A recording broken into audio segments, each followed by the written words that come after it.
자, 여러분 잘 진행되고 계십니까?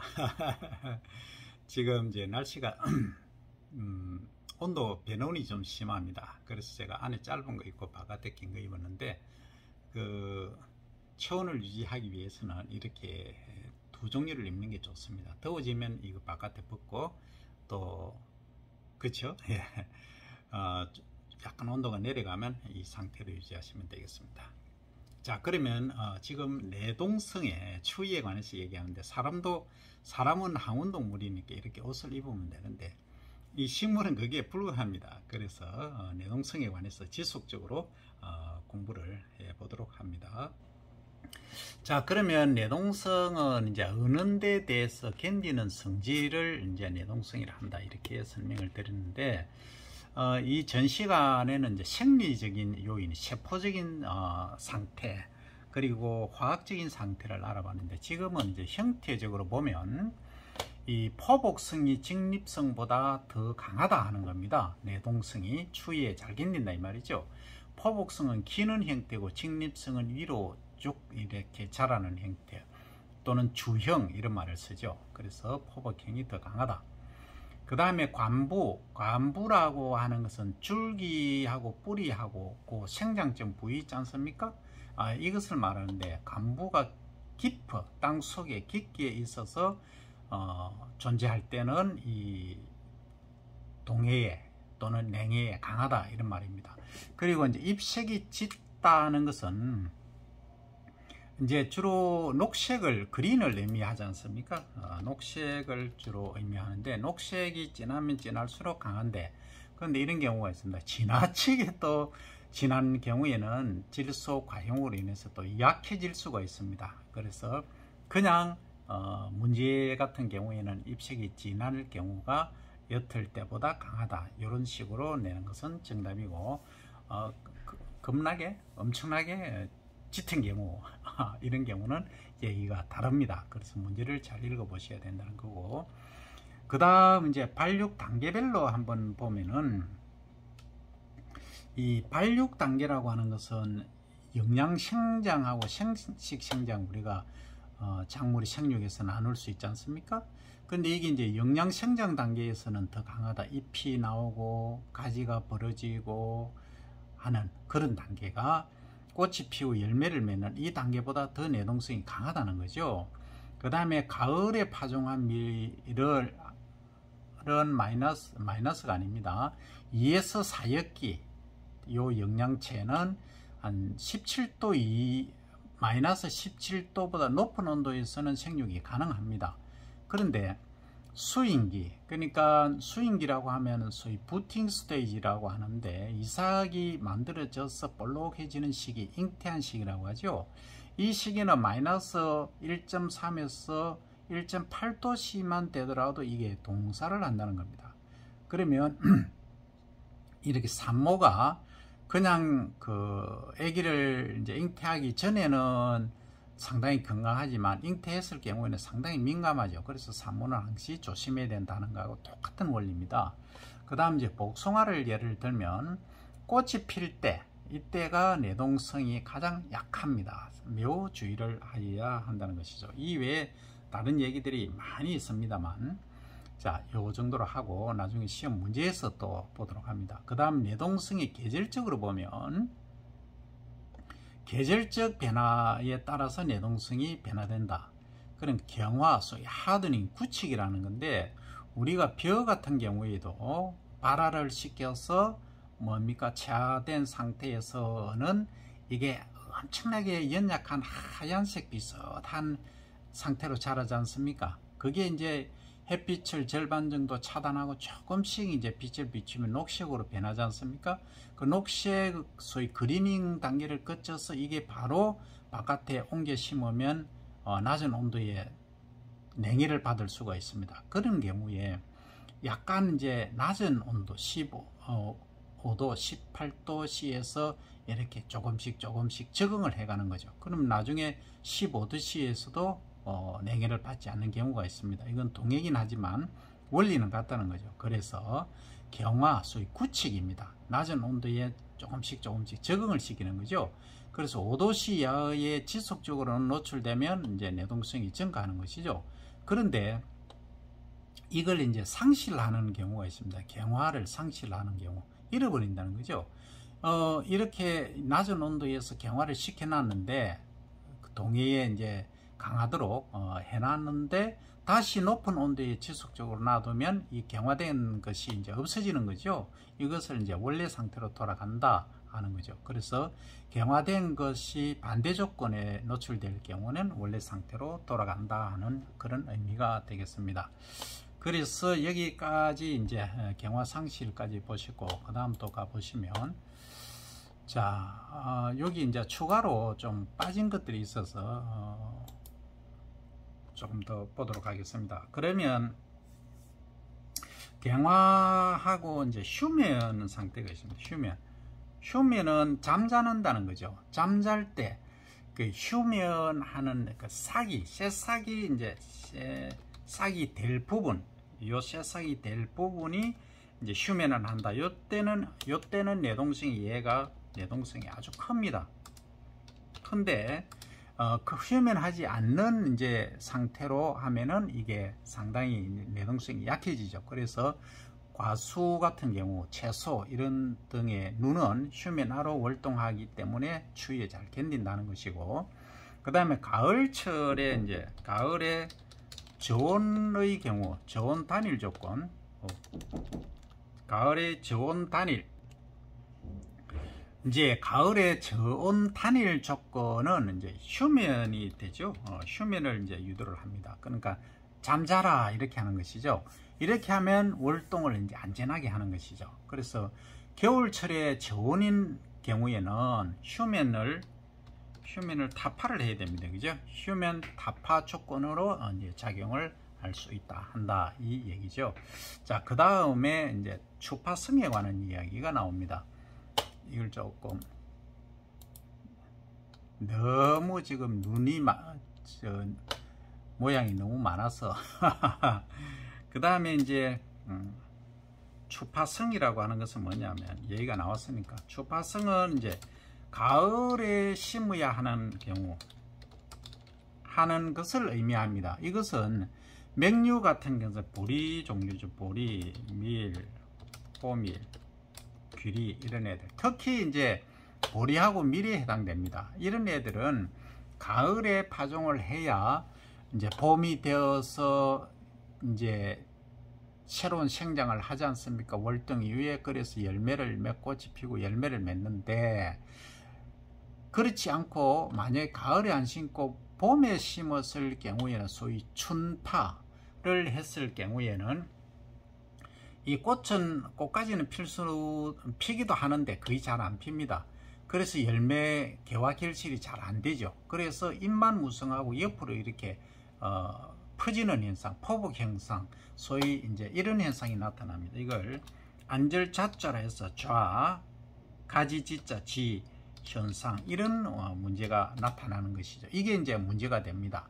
그래서 호밀, 밀하고 보리에 있어서는 이런 문제가 발생하므로 꼭 주의를 해야 된다. 그래서 이것을 가을에 이제 심어야 된다고 하는 것인데, 이것을 깨보자. 봄에 심어보자. 봄에 심었을 때는 어떻게 하느냐, 이 추파 가을에 파종해야 된다는 걸 깨는 거죠. 그럼 이런 경우는 어떻게 하느냐면, 채야, 소위 발화를 시켜서 한 2-3mm 또는 2-3cm 정도 자라게 해서 제장을 합니다.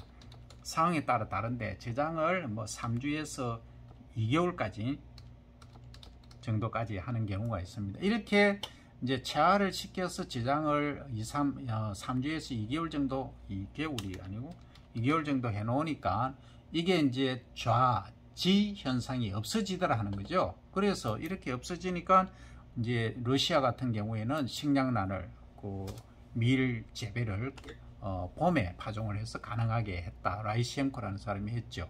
이런 것들이 가능해진다는 거죠. 그래서 이걸 이제 일명 이제 춘화철이라고 하는데, 춘화철이 봄꽃 처리 이런 말인데 이것을 일명 버널리제이션이라고 합니다. 그래서 이 용어들을 잘 이제 이해를 하시기 바라고. 자, 이런 경우에는 저온 처리를 해서 추파성을 이제 소거한 거죠. 소거하니까 생식 생장이 유도가 되어서 내동성은 어떻게 됩니까? 내동성은 오히려 이제 약해지죠. 약해지는 경우가 됩니다. 그 다음에 이제 추파성은 월동 중, 추파성이라는 가을에 파종하는 성질입니다.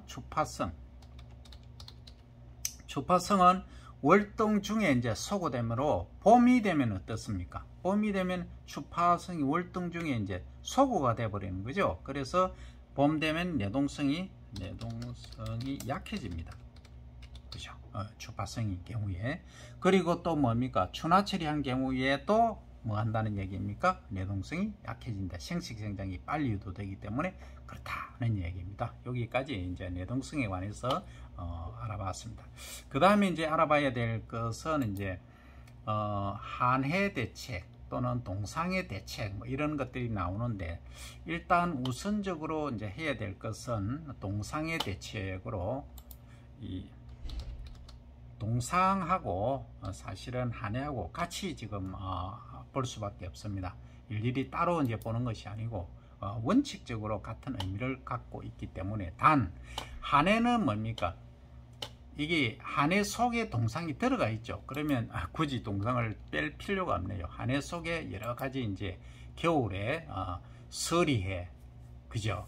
그 다음에 냉풍해, 그 다음에 얼어서 이제 물이 수분이 이제 얼음이 되어서 하는 동사해, 동사, 이런 모든 것들이 이게 한해에 포함되기 때문에 그럽니다. 이걸 이해를 하시면 되겠습니다. 자, 그러면 일반적으로 어떤 대책을 세워야 하느냐 하면, 입지 조건을 개선한다. 방풀이 아니고 방풍이죠, 그죠? 방풍, 바람을 막아주는 시설을 합니다. 그러니까 방풍림을 조성을 한다는 거죠. 울타리로 이제 침려수를 쭉 심어 놓으면 최소 5배에서 길게는 많게는 20배까지 바람을 막아줄 수가 있습니다. 그러니까 1m는 없으니까 10m 정도 나무를 심어 놓으면 거의 최소 5배, 10m는 50m에서 최대 200m까지 바람을 직접 피해를 막아줄 수가 있다는 거죠. 그거는 정도에 따라 차이가 있기 때문에 그렇게 브로드하게 얘기를 합니다. 통상적으로 10배 정도는 막아준다, 이렇게 보시면 되고, 그 다음 토지를 개선한다. 그러니까 지나친 사질 토양은 문제가 된다 했죠. 그 다음에 물 빠짐이 너무 안 되는 곳은 또 문제가 된다. 그래서 배수가 되게끔 한다. 그 다음에 내동성이 크고, 그러니까 동해에 견디는 성질이 크고, 개화, 개엽이 시기가 늦은 작물을 선택한다. 이것은 이제 봄에 해당되는 경우이기도 하고, 이게 이제 여름은 또 얘기가 다릅니다. 지금 한해기 때문에 여름은 얘기할 수가 없죠. 겨울이니까 뭡니까? 이게 보리, 밀, 호밀 이런 가을에 심어서 월동을 해서 이제 봄에 꽃이 피는 작물들을 말하고, 또 이화, 그러니까 백꽃이죠. 그 다음 매실 있잖아요. 매화, 이런 것들이 주로 2월, 3월에 꽃이 피지 않습니까? 이런 경우에 주로 해당 사항이 많다 하는 얘기입니다. 그 다음에 이제 보온을 해주면 되겠죠. 보온 재배. 그 다음에 일항을 세워서, 이 말은 이제 일항이라고 하면은 두둑과 고랑이 이렇게 있지 않습니까? 혹자는 어떤 데서는 이 두둑을 일항이라고도 하는데, 엄밀한 말은 두둑은 두둑이고 일항이라 하면 두둑과 고랑, 물 빠지는 배수골을 포함한 것을 일항이라고 합니다. 그러면 두둑과 고랑을 합한 이것을 일항이라고 하는데, 여기서는 지금 일항을 세운다는 것은 두둑을 놓게 한다 이 말입니다.